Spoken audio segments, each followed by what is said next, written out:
Good evening, everyone. My name is John Simbada, and it's a great privilege to be here with you today, discussing everything product management.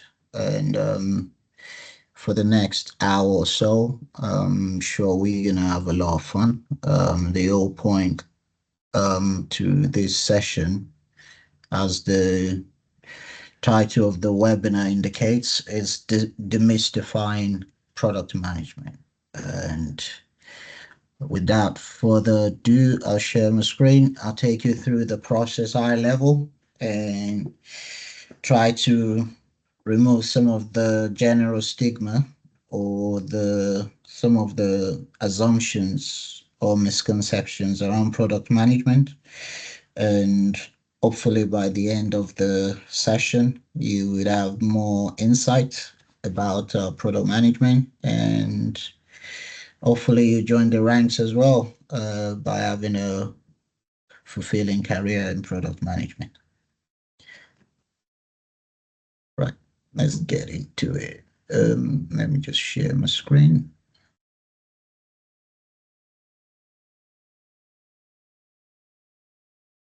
Can you all see my screen?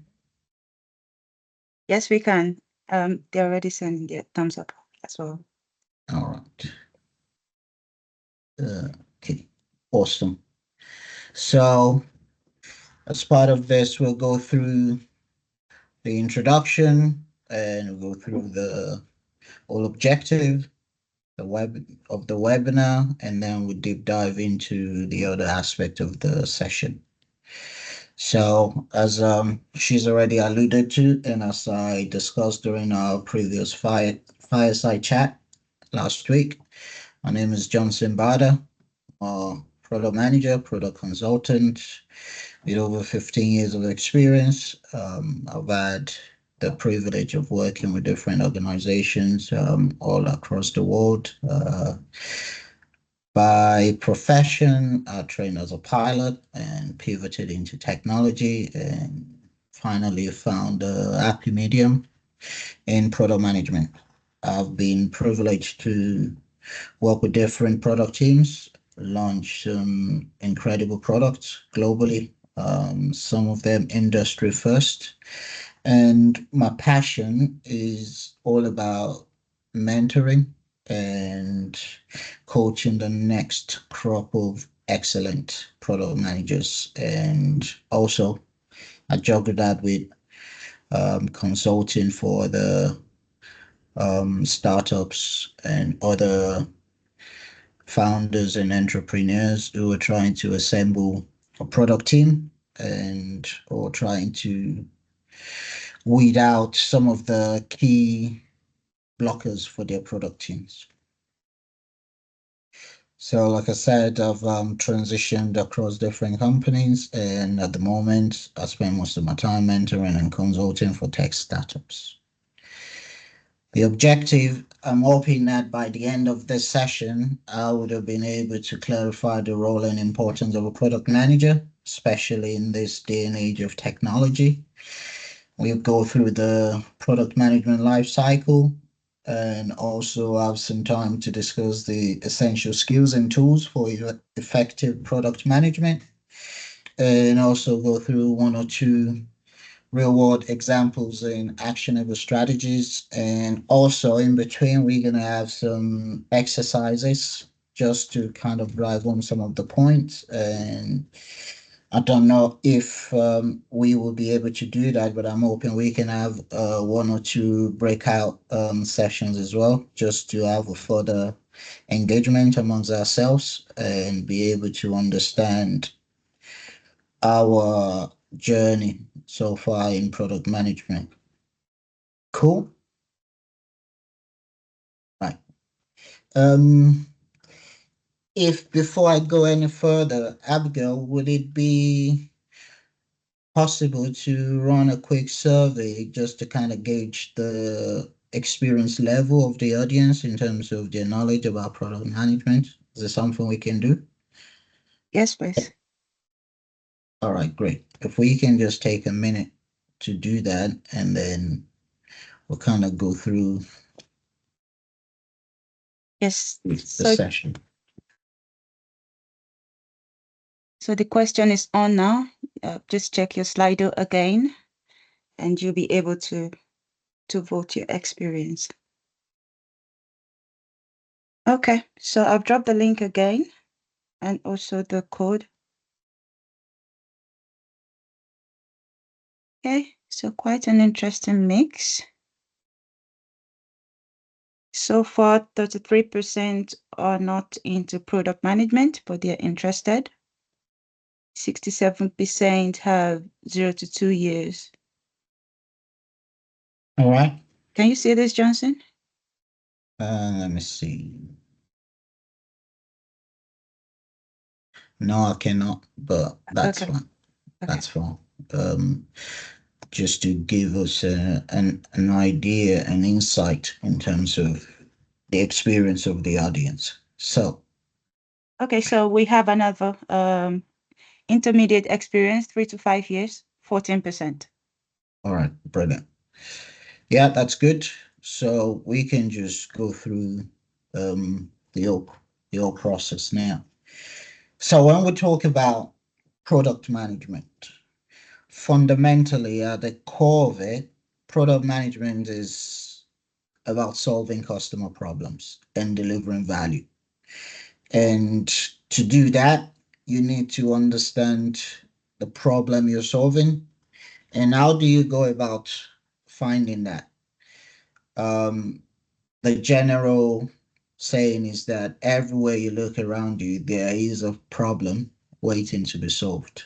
And what we are just doing is looking at each of the problems around us and finding a very clever way to solve it. You look at all the products you interact with on a daily or regularly, starting from your Uber app to your Just Eat to your banking app to you name it, booking.com. They all started as an idea from someone who saw the problem in a different light. And they went about validating that with data, understanding it, and launching a product, an MVP, just to confirm or dismiss the hypothesis, and being able to quantify the impact of the solution and being able to grow it into a business. So if you go through the process, which we get to later, you'll understand that at the foundational level of product management, it is all about problem solving and problem solving using technology and not just building features or building a product that has all the bells and whistles but doesn't really solve the customer problem. So keep that at the back of your mind. We will deep dive into that later. And you look at the role of a PM, a product manager. PM in this context and for the intent and purpose of this webinar, I am referring to a product manager and not a project manager. We'll get to that again to be able to kind of discuss the difference between a product manager and a project manager. In some cases, they're very similar, but they have different roles and responsibilities in a product team and in an organization. A PM, basically, a product manager, is there to be the voice of the customer.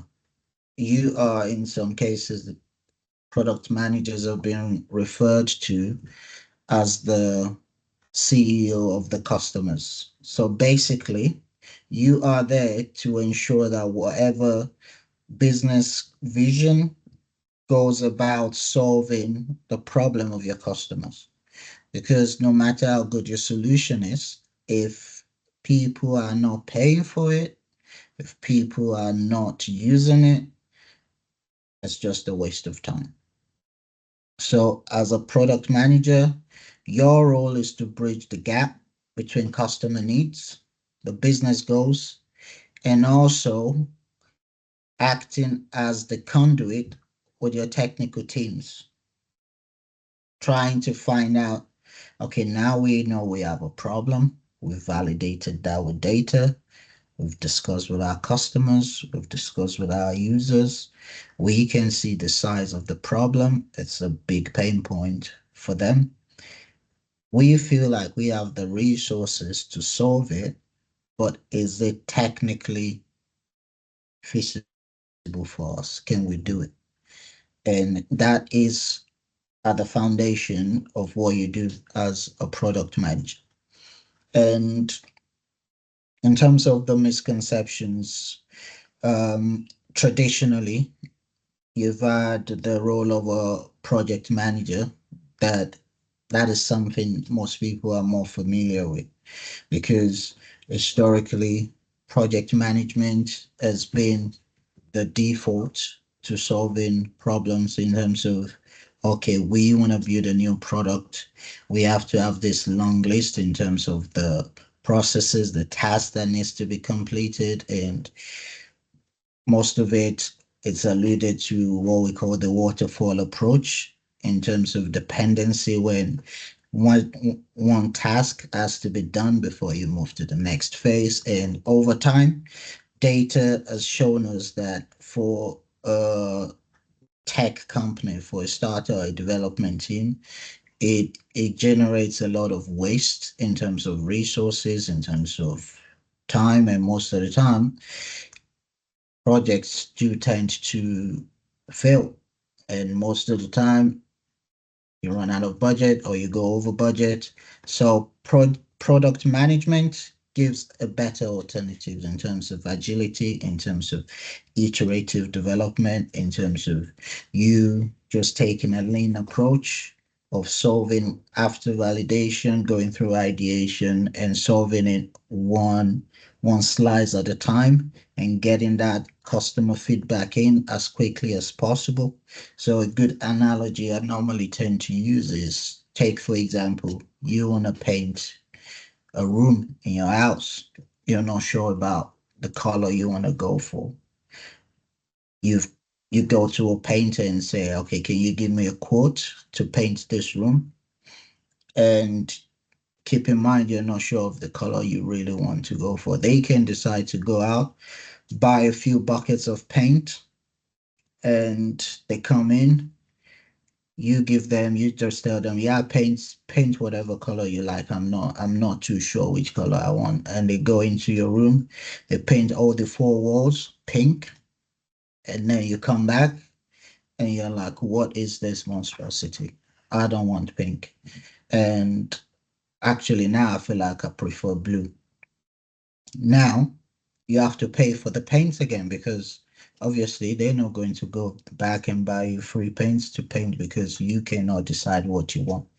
So over time, you see that by the time you get to the right color that you want for your room, it would have cost you more, maybe three times more, four times more compared to if you said, yes, I'm not sure about the color that I want for my room. And a painter comes in and says, okay, how about I paint just a stripe on the wall first, pink, blue, green, or whatever color, and then you can decide which one do you really prefer. If I paint one side of the room, maybe blue, and you feel like, okay, maybe I prefer green. One way or the other, in terms of resources, you've saved yourself a lot because it's not the entire four walls that are being painted at the same time. You can easily say, okay, now we've painted one. We based on that feedback, I want blue. And in a software development environment and getting customer feedback, that feedback from you, the customer, is what can help make sure we minimize the waste and we are able to deliver value for our customers.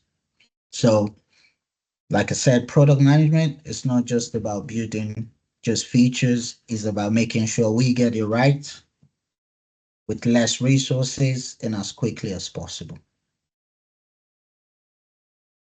So we go into a product management life cycle. Back to my statement earlier, project management normally follow the linear process in terms of you do this first, after this phase, after this milestone, you move on to the next milestone from discovery to planning and development. But product management gives us an opportunity to be more dynamic, to be more agile. So we normally start from an idea, and we have an idea. Okay, we want to build an electric car. It's an idea. How do we go about it? Do we know if there's a market for an electric car? And this is something that a company like Tesla will have gone through in terms of the discovery phase, understanding the customer needs and identifying market opportunities. Okay, we want to go into electric car manufacturing. Is there a market for it? We need to go out and speak with customers. What would they like to see in an electric car, for example? Those are the requirements that we will gather. And then we'll have to look at the size of the market. Okay, if we were to go into this business, what's the size of the market? If we do our primary survey or primary research and we see that maybe globally the demand for electric vehicle is probably 1,000, then clearly it's not a project or an idea that's worth pursuing. So you go through the discovery phase and then you move into the planning. That's when you, as a company or as a founder, as an individual, articulate the product vision. What is our North Star? What do we want to achieve? You know, where do we want to be? Where do we want to get to? And you need to have clarity about this. From my experience, I've worked in many teams whereby you put together 5 or 6 people in the same team, the same company, and you ask them, what is the vision of this product? And you'd find out, from my experience, 8 out of 10 times, people will come up with 8 different kind of vision. And that is the fundamental reason why most businesses fail. Because the senior leadership might have a good vision, but they've not been able to communicate it and cascade it down to the lower tiers of the business. And most of the time, that is where most businesses come a cropper. Because as an individual in a team, I might understand what I'm building, but I don't actually know the why behind it. Like, why am I doing it? I'm just almost a taskmaster. Like, you take this, go and implement it. You take this piece of user stories, go and implement it. But if I don't really understand the why, I'll go and implement it my way, bring it back, and it might not actually be fit for purpose. It might not solve the problem for the user. So it's very, very essential. I always say that's probably the most important thing, to have a clearly defined product vision. Because when you have a vision, then you know that the next thing is, how do we get there? Because if you were to leave your house now and just go out and you're going for a walk without any particular destination in mind, eventually you're not going to get anywhere, because you can just walk around for a bit. But if you leave your house in the morning and say, okay, I'm going to work, the vision is to get to work. If you jump on a bus, let's say you live in London like I do, you jump on a bus or a train that was meant to be going to central London, and all of a sudden you start seeing yourself in the countryside in Kent. You know something is wrong, doesn't align with your vision. Your vision is to get to work in London. So there are either 2 or 3 things you can do. You can either decide to come off at the next stop and get a train that's going to central London, or find out if All of a sudden, London has moved and is now towards Kent, which means it doesn't align with your vision anymore. Or there are so many things that you can think about, but you just need to understand that it doesn't align with your vision. And the quicker you understand that, the quicker you can course correct, like jump on the next train that's actually going to your destination.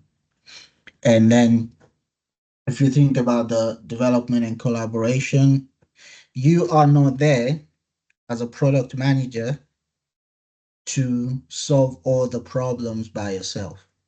That's another misconception that happens, especially with new product managers who are just about starting their career. You are there to be a facilitator, to be the voice of the customer, to be that red thread between the vision, the customer needs, and the business goal or goals, as the case might be. So, to achieve that, you will be working with different stakeholders. You most of the time you find yourself working in a cross-functional, collaborative way. You work with the design team, you work with the engineers, you work with a product owner or product sponsor. That's most of the time your SLT, that's your senior leadership team. And you work sometimes with external vendors as well. If you're trying to integrate a new application or you're trying to build a product that requires working with third parties. So, what you need to do is be able to articulate the problem in a way that you understand it and be able to communicate it succinctly to other stakeholders. So, one of the key things about a product manager is that sense of clarity in communication. That's very important. And once you've been able to develop this product and you've tested it and it's ready, you are also heavily involved in the planning and execution of the go-to-market strategy. So we've built this amazing product. It's exactly what our customers want. How do we go to market with it? What's our process? What's our approach? So you find yourself working with a sales team to put together like sales materials and artifact. You find yourself working with a marketing team doing surveys, competitor analysis, market analysis, and find yourself working with in some. If you're working at a big corporation, you find yourself working with a um, delivery team. You know, the teams that ensure that the product actually is rolled out successfully. So being able to jump on the call to go through the processes, having a go no go call to say, have we ticked all the boxes? Is everything working? Going through the whole approach. How do we want to roll this out? Do we want to roll it out in a big bang mode, or do we want to just roll it out to different personas and different market segments first and be able to get feedback to adjust and be able to solve any other issues that might arise from it? And also, you want to create an avenue, a channel to easily get feedback from the market, from your users, from your customers, and create a framework for you to analyze the product performance in the market. Look at if there are any issues, what are the customers saying? Have we been able to hit the right spot with this? Are there any reservations? So talking about NPS score, customer satisfaction score, and all of that, and some of the other key metrics you might have defined as the measurement of success. Like, what does success look like for us? We've already defined that. If we have agreed as a business that these are some of the key metrics that we want to track, this is our own definition of success for this product. Once the product is live, you want to be able to track against those. Are you hitting the mark? Are you hitting the spot? If not, what are some of the key barriers that are stopping us from meeting those metrics? And also, metrics are not something you just set and go. You want to be able to say, okay, Is it time to review our metrics? Is it time to review our definition of success? And being able to continue to have that feedback loop is essential for the success of your product. Any questions so far? Just can give a thumbs up if there's none, and I'll keep going. I'm conscious of time. If you have any question, just put it in the chat and I'll get to it in a bit. Let me just have a look. No question so far. Can you check on your side, Abigail, if there's any question? Because the chat icon is not working for me. There's no question yet. All right. Assuming no question. That's brilliant. All right. No questions. We move to the essential skills for a product manager.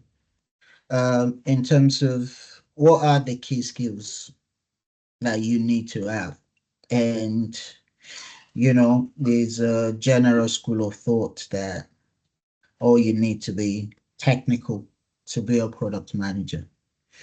I'd say fundamentally, you can put everything into two buckets.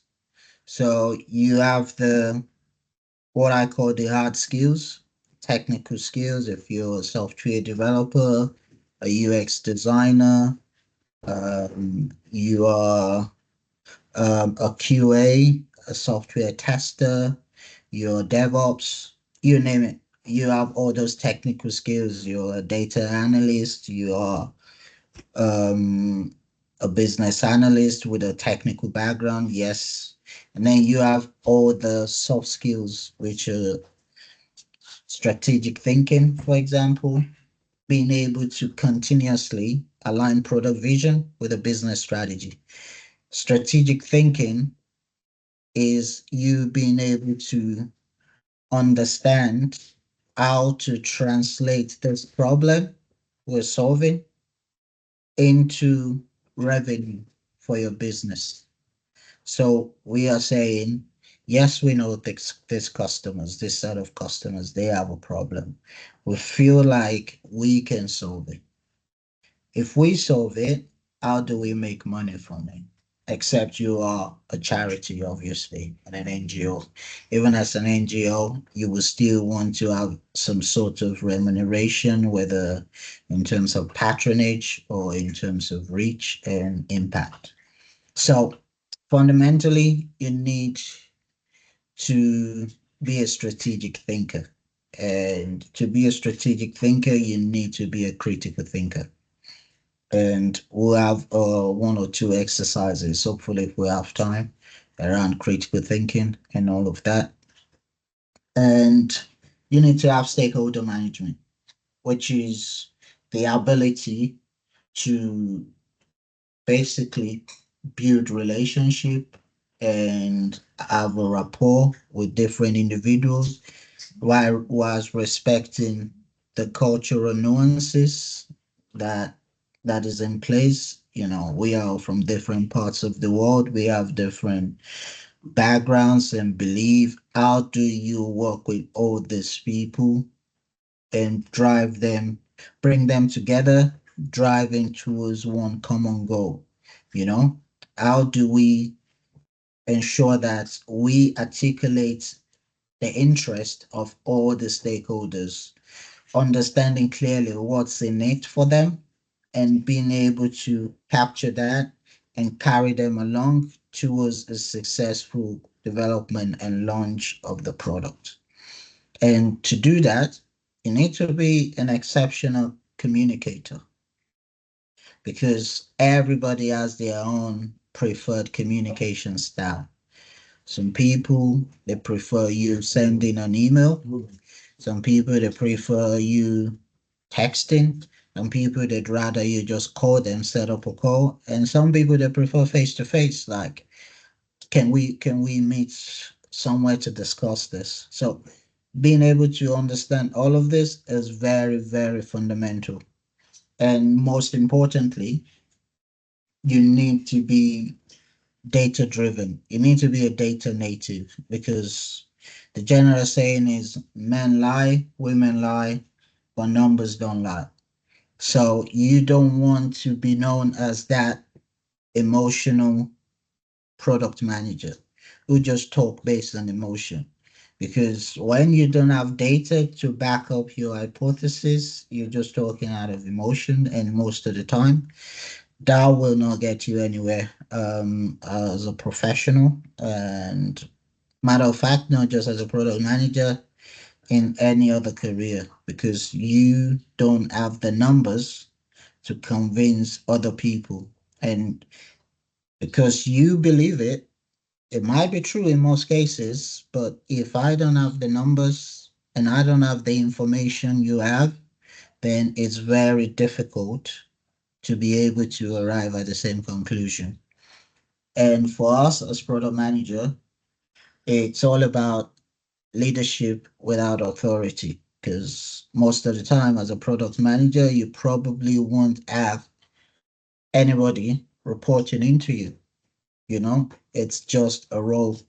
Because there's a manager behind it doesn't mean you're actually managing people. And most of the time, all these other people you're collaborating with, they have their own managers, and you are just working with them in a collaborative way to be able to achieve a common goal. So it's very essential to understand the nuances of leadership without authority. How do you influence?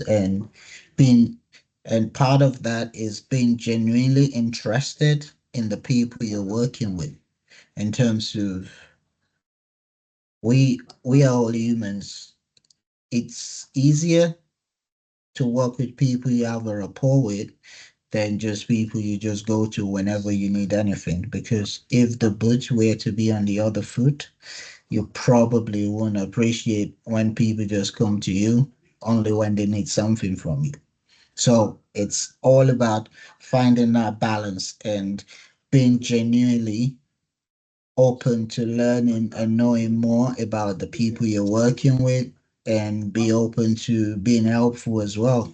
What can you do to help? Being thoughtful in terms of, okay, if this person is struggling, this is not their strongest suit. How can I take something off their plate if I have extra bandwidth? So one of the things I normally say to some of my mentees is essentially you are the water carrier across different teams because you wear different hats. You are not just one thing, like no single day is the same as a product manager.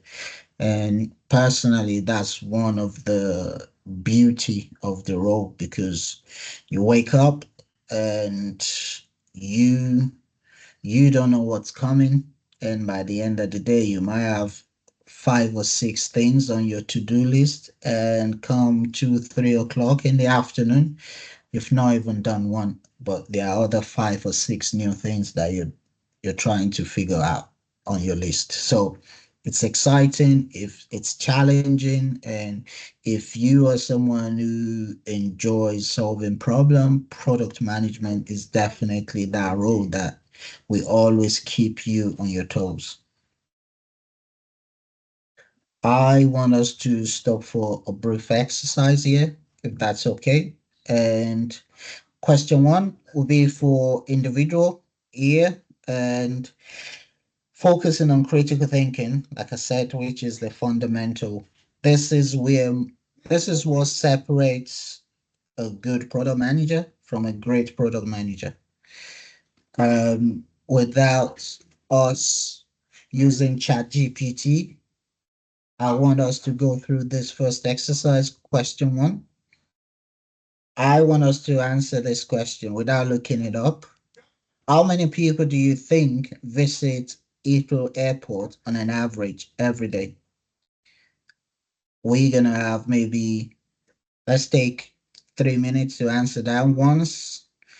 Once you're done, you can just put your answer in in the chat, and maybe we can pick 1 or 2 individuals to tell us how they arrived at that. You don't need to look it up. If you look it up, There's nothing we can do about it, but you are denying yourself the opportunity to learn and actually exercise your critical thinking skills. All right? Can you set the timer, Abigail, for like 3 minutes to do this? And then we'll see what the results are saying. Yeah? Yep, I have it here. I'm just gonna stop it. I'm gonna signify once it's 3 minutes. All right, cool. Do you want to show the question again? Yes, I'm doing that now. I don't know what happened. Uh, Yeah, just share your screen. can you see my screen? Yep.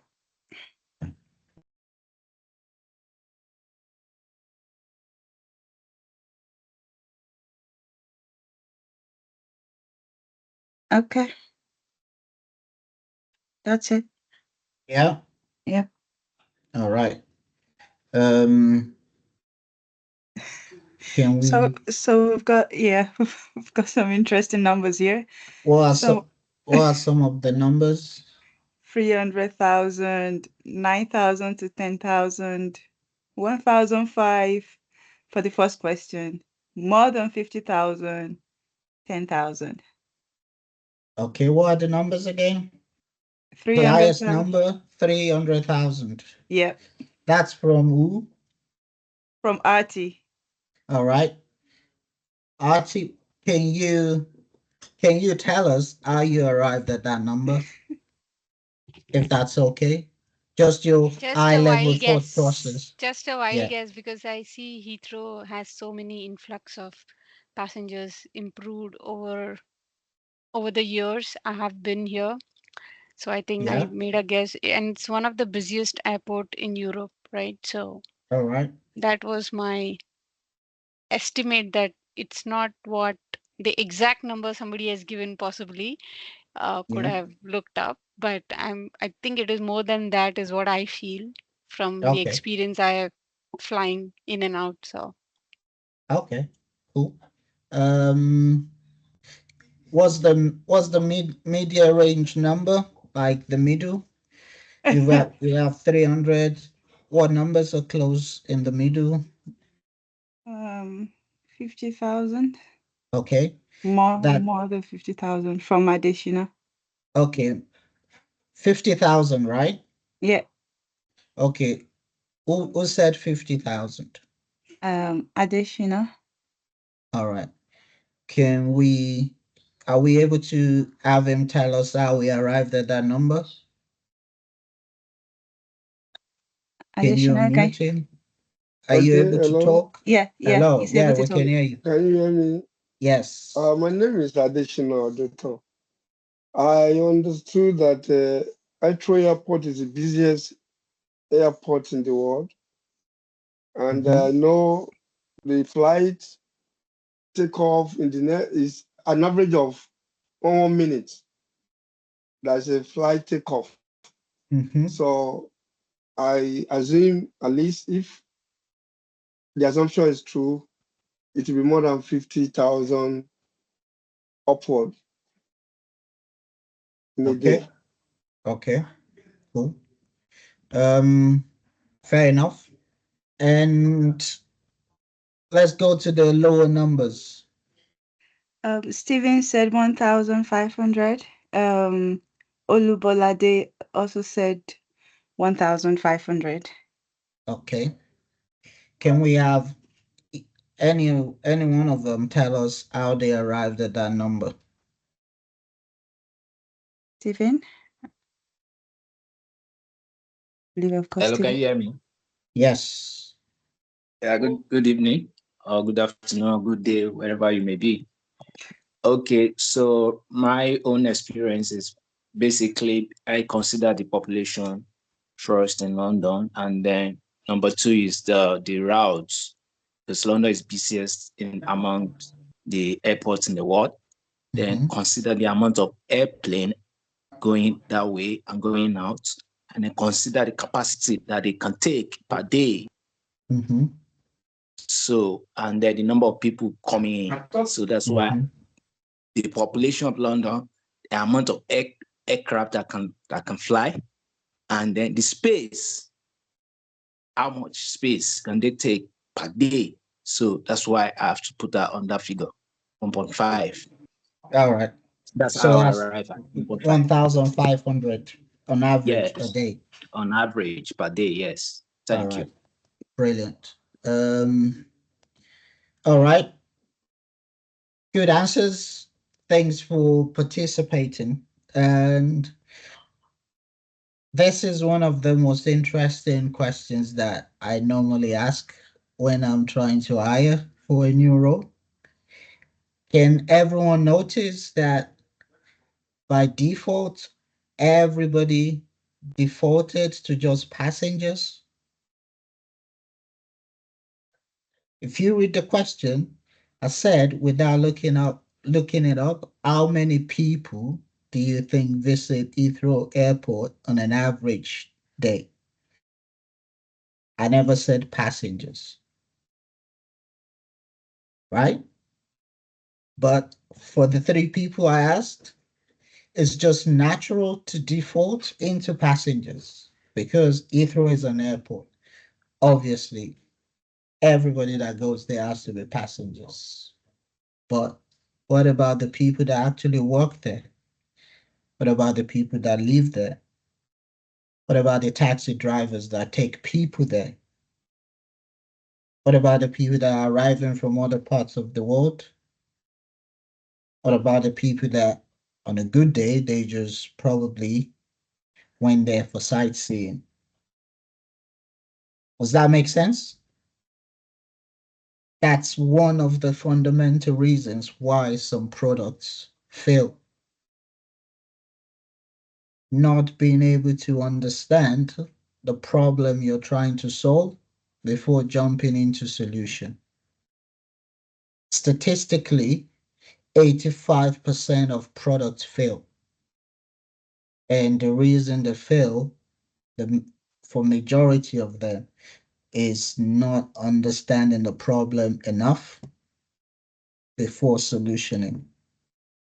I always say if you have 60 minutes to solve a problem, it's always very important to use 59 minutes to understand the problem first and spend 1 minute on the solution because the more you understand the problem, the more obvious the solution gets.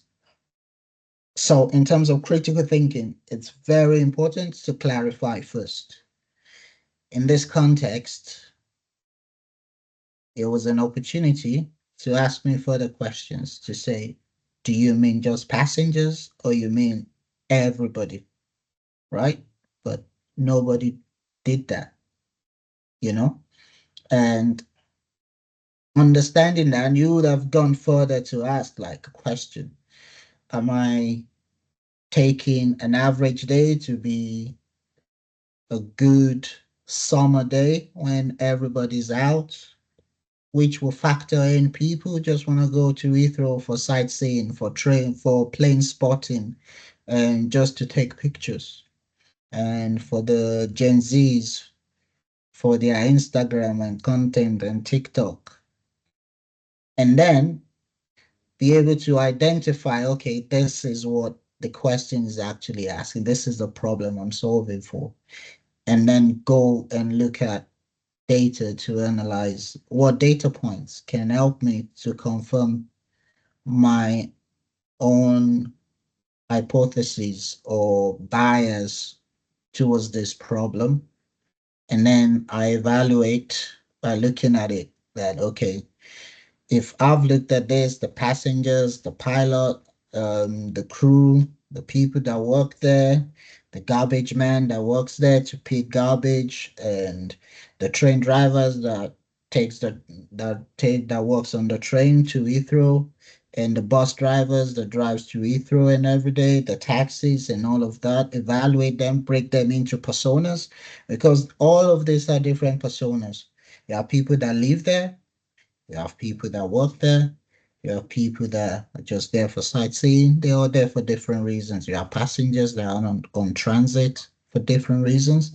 So you have all this, and then you can now go into answering my question and say, okay, based on all of these permutations and assumptions and my understanding of this question and the data that's available, I believe this is the estimate in terms of the numbers that would go to Heathrow Airport on an average day.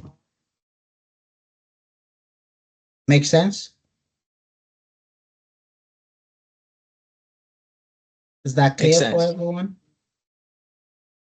Yes, they are reacting. Yes. Any questions?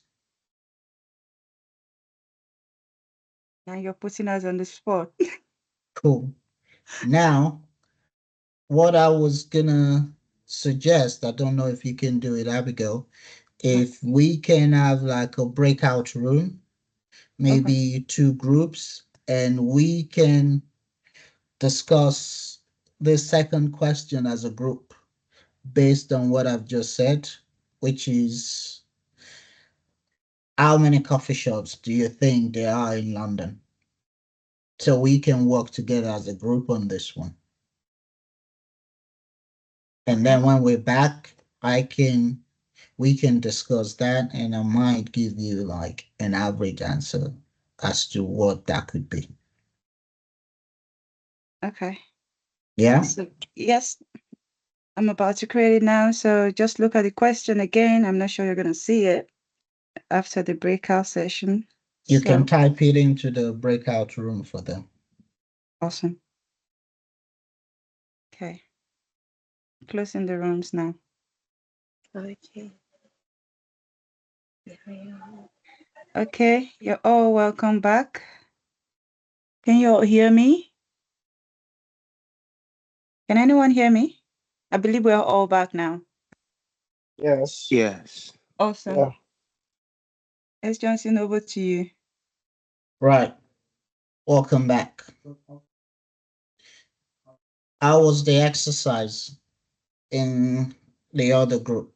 It wa- I want somebody to be nominated for each group to tell us how you approached the problem and how you solved it.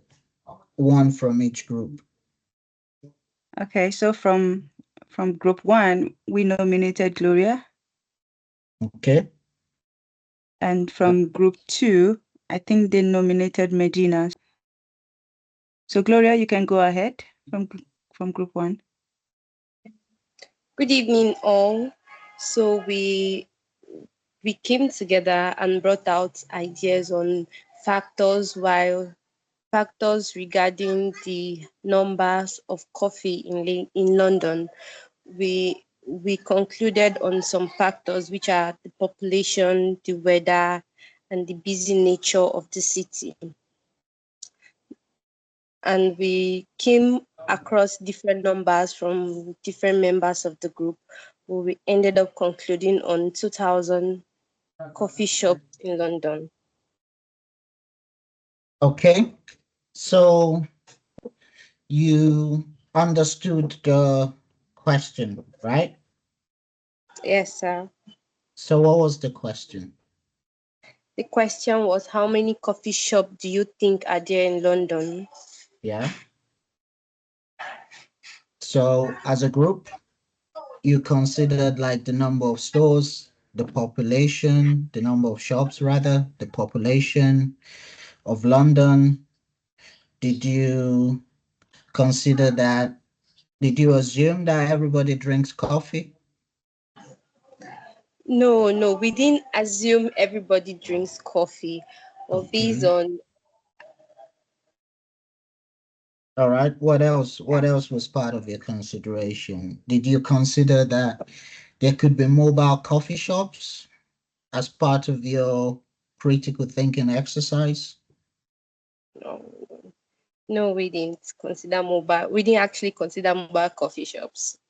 Okay. And did you consider that there could be more coffee shops in some area than others. I may be in central London in the commercial district, for example, compared to like the outskirts, things like that. No, we didn't consider that. Um, And I so think one of 2000, 2000 yes, or 2500. 2000. Okay, cool. 2000. Can we have the nominee from the other group? Yes, hi, can you hear me? Yes, we can. Perfect. So we took a look at obviously the population as well of London being around 10 million people.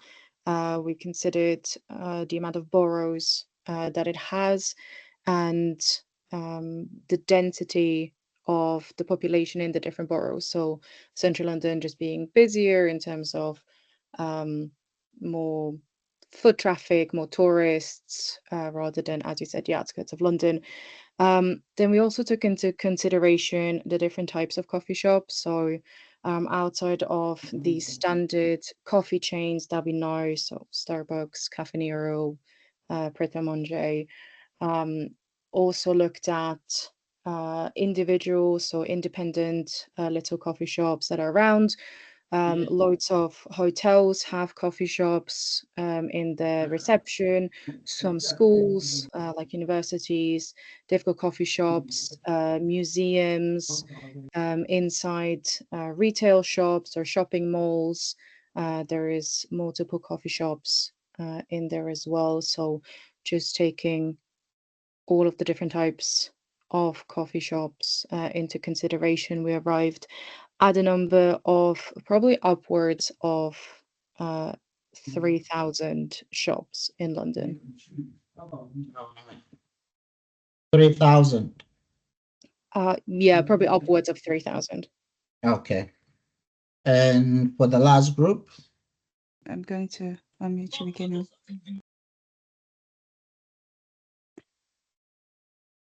Chiwike, you can unmute yourself. Yes, yes. Thank you. We took into consideration, like Gloria had already said, we took into consideration the population, especially the concentration in different parts of London, where you've got like central London and areas where you have people who are in the like the working class, where they who tend to drink more coffee, and demography in the context of considering like Caucasians who tend to drink more of coffee, and you've got like minorities like people who are African or people from Caribbean who tend to live in the southeastern part of London, who don't tend to take more of coffee. And yeah, we took that into consideration. And then the distance between each coffee shops. So going into taking all those into consideration, we came up, that was how we came up with the number of 2,000 coffee shops. okay, that's good. Yeah. Thank you. I mean, as you can see, it's interesting that the same problem, but the approach from both teams are quite different, right? In terms of how you went about it. And that's exactly what it is like when it comes to problem solving. And you can have the same problem, the same question, but the way you approach it will be completely different. And the first question, that was good. And for the other one, which was the group one, you have to think about some of the things you mentioned, the the size of London, the population, how many people are coffee drinkers, for example, how many coffee shops you have in the business district, like central London, like you have in hotels, which is completely valid. How many mobile coffee shops are there? Then you have to think about the coffee drinking culture itself. How popular is coffee in the city? Like, do people actually love it? Because if people don't love it, there's no market demand for it. There's no point having coffee shops. So you look at different neighborhoods, different areas, different boroughs, and then you look at the substitute, which is what you need to think, okay, if people are not drinking coffee, what would be the other alternative?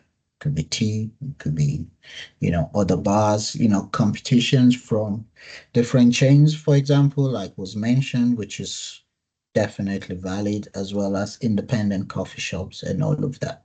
So those are some of the things that you understand when it comes to product management, that element of critical thinking to understand the problem you're trying to solve before even jumping into it. So that is what I was hoping we could get out of this. Did everyone understand the process? Did it make sense to you all? Awesome. Abigail is saying we have 5 minutes. Is there any way we can extend this, or this is the time we've got? This is the time we've got. Um, if we're Okay. following schedule, we only have 5 minutes to go. All right. We can have 2.0 if you're up to it and your schedule is okay with that. I I am up to it because I feel like we need to spend more time around the critical thinking aspect, which normally it's is a course on its own. But I always say if you understand the whole science and art of critical thinking, you are setting yourself up to be an exceptional product manager, because at the end of the day, our job fundamentally is understanding the problem. And how do you understand the problem? By asking questions. So if you are phenomenal at asking questions, at understanding the problem, you will be able to help the rest of your team understand the problem and understand the challenges the customers are facing, and that in turn will also inspire the development of a product that not just looks good but actually solves problem and brings value. And if you are bringing value to your customers, definitely you will generate revenue as a business. So I don't know, based on the time we have, can we use this time to do a Q&A session, and then we can find a time to organize a follow-up session whereby I go through the rest of the deck that I have, and we can now deep dive into some of the other critical components of product management. So if you have any questions, now is the time to ask them. If you have any question, just type it or signify raise hands and I will unmute you. Yes. Okay. Zachariah, you can unmute yourself now. I allowed you. Good evening, everyone. Good evening. Yeah, I actually have a question where we were talking about the essential skills for a PM, Mm-hmm. and you mentioned data analysis. Mm-hmm. Okay, I last year I actually enrolled for a course on Coursera where because I just found interest in bridging gap between customers and the like Mm-hmm. bridging gaps, solving problems. Mm-hmm. And right now, I'm actually working on an agro logistics idea. Mm-hmm. So the thing is, the analyzing of the data, Mm-hmm. does it has to like be for a particular region, or like you have to like make a canopy for, okay, like in Nigeria now we work with state and country. Like Mm-hmm. does your data collection has to deal with the whole country as a whole, or just like probably particular states in Nigeria, or probably even a local government? Does that make sense as a product manager, being specific about the area you want to work on? Okay. That's the one. And the second question is, I learned about giving narratives of the persona you want to work with. Mm-hmm. And when you were trying to like explain to us on analyzing your problem, like doing your critical thinking, Mm-hmm. you have to analyze your scenario and evaluate the persona. So Mm-hmm. the thing is, the question is it possible that one problem you are trying to solve have multiple personas in it, not just one persona? Is it possible for that? So Right. that's just my questions. The two questions is just now. Two questions. First question in terms of the solution that you're working on and data analysis. If I understand you correctly, you're saying, how do you go about analyzing the data that you've gathered? Is it from like the local government level or at the national level or state level? Is that correct? Yes, sir, that's right. That's All the right. question. So fundamentally, what problem are you trying to solve? Right?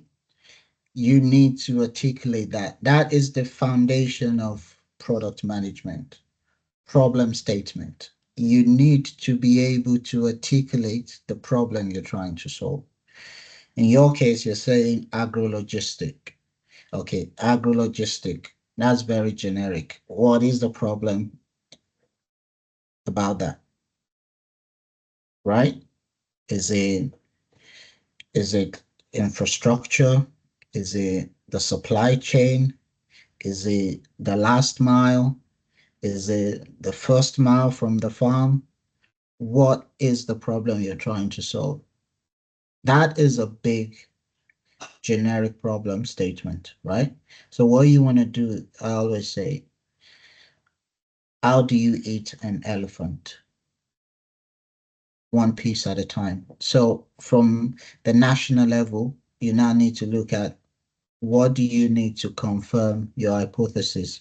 Agrologistic, if it's the last mile, you want to think about, okay, what are the problems at the local level from, say, from the urban side of things? From the urban side of things, how do we solve the last mile problem?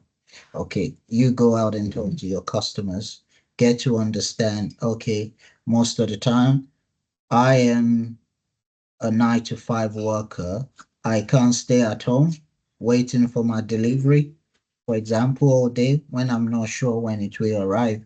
So with all that data, you get to now start thinking, okay, we have a persona, the 9 to 5 worker who doesn't work from home. They want to know when their delivery is coming so they can be at home to receive it. That's a persona. You have those who work from home, but they need to be in a position to understand that, right, this is what I need. I need my product to come in this kind of format, in this kind of package. Don't want it damaged. So that's another persona. Some people they don't care whether it comes or not. All right, as long as they get it eventually based on the nature of the country we're working. So before you even jump into any solution, you need to understand the problem statement you're trying to solve for. Does that make sense? Yes, it does, sir. All right. And the second one is about, what was the second one again? The second was if it's possible to like work with multiple personas on a particular problem solving scenario. Yeah, I was asking that because I already answered it. Because personas are just a way of you identifying what class of people fall into what kind of problems that you're trying to solve. Like persona is about, okay, we have this big problem, the last mile. The personas, I've just given you like 3 or 4 personas. Then you need to look at what percentage of the personas is going through the problem you're trying to solve. Is it more for the people that can't afford to take time off from work to be at home to receive their delivery, or those that just want it to arrive in a good condition? So with that, you'll be able to say, okay, if we solve this problem, maybe we solve the first slice for those ones who work at at work who knows that, okay, by 6 o'clock or 7 o'clock, your package will arrive and they need to be at home for that time. So if we say, okay, they represent 30% of our entire demographic, then we know that if we solve that problem and we solve it well, we've solved it for 30% of the entire demographic that we targeted. Make sense? Cool. Any other questions? I know that we're running out of time, so I guess you guys will have to, the team at Fortini, will have to do a second episode of this just to be able to conclude, because there's still quite a bit to go through. But we're running out of time. I guess it's because we started a bit late because people joined late. Any questions, Abigail? Final thoughts? So yes, it's been an engaging session. Well, unfortunately, it's already 5:30.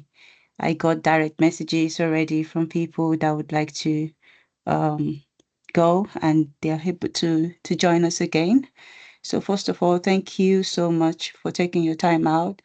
Can you just signify here or say something if you want him to come back and finish this demystifying project management session with us? Okay. Okay. Okay. So most people are game, and those that have sent me messages already as well. They want you back. We want you back. I want you back. So please, we're going to contact you again to know about your schedule and when we're able to arrange this. So for everyone that just joined us, okay, hold on, someone just sent something again. Is there a question? Yes, so Stephen asked a question. Can we quickly take this? All right. What was the question? What do we consider when building an MVP as a PM for business? What do All we right. consider? What do you consider? So everything, like I said, starts with a problem statement. If you're building an MVP for the case of other people that are not too familiar with the product management jargons, it simply means minimum viable product, not most valuable player. For all of us that love sports, minimum viable product is that simple piece of product or software that you can use to confirm your hypothesis in terms of your solution, to validate what you're trying to build. And an MVP is that product that delivers value, a small component that delivers value. So an MVP for a gym app, for example, could be a product that lets you sign up, register, log in, and be able to book classes, right? The value there is as a user, you can sign up on the app, you can register your details. Once you've done that, you can log in, right? And you can look at all the available classes and the time and the schedule, and you can book a class based on your availability, and you can be able to log out. That's an MVP for an app, for a gym app. If you look at it, all you need to do, the value that it delivers is for you to sign up, for you to log in, for you to view available classes, and for you to book. It's nothing like allowing you to look at the number of instructors, read their personal profile, videos, or anything. That is just an example of an MVP. So when you're trying to build an MVP, you need to look at the minimum value first based on the problem statement. Once you understand the problem, then you look at, okay, what's that minimum slice that we can use to confirm that people actually want this kind of solution to this problem. And most importantly, once you confirm that, how many people are using it? So based on the metrics you set for yourself, maybe you'll be capturing like DAU, daily active users, monthly active users, the number of classes booked. Those are the metrics. And then you can then use that to iterate and build on the next layers. I hope that answers your question. Stephen. Yes, is on mute. All right, Abigail. Can Yes, you? yes. Stephen is typing at the moment, Okay, but I can okay. as well unmute him if you want. Yeah, Stephen, you're able to talk. You can unmute yourself, or we're still looking at your chat. Oh, yes, he said yes. Yes, thanks. All right. Thanks for having me. I'll let you liaise with the Fortini team, and we can be able to arrange a follow-up session based on availability. Hopefully, it won't be um, in the far future, maybe in the coming week or so. We can be able to get that done, and then we can be able to conclude this and go through some of the key fundamentals and what are the key tool sets you need to be an exceptional product manager. All right. Awesome. Awesome. Thank you so much. The good thing about this is you're able to give us feedback now so we can improve on the next session. I've posted a link. Just look at the chart so you're able to give us feedback. Then we would build on that. Also, if you can, please give us a comment, whatever you think about this, what we can improve, whether on our social media or directly via email. Even right now, the form will be closing in a few hours so that we're just able to use this to plan the next webinar. So thank you once again for coming. Please fill the form, follow us on our social media channels, and then hopefully see you next week for the point two agenda of this webinar. Thank you once again, Johnson. It's so good to have you. I think it's dropped off now. So thank you, everyone, and see you next week.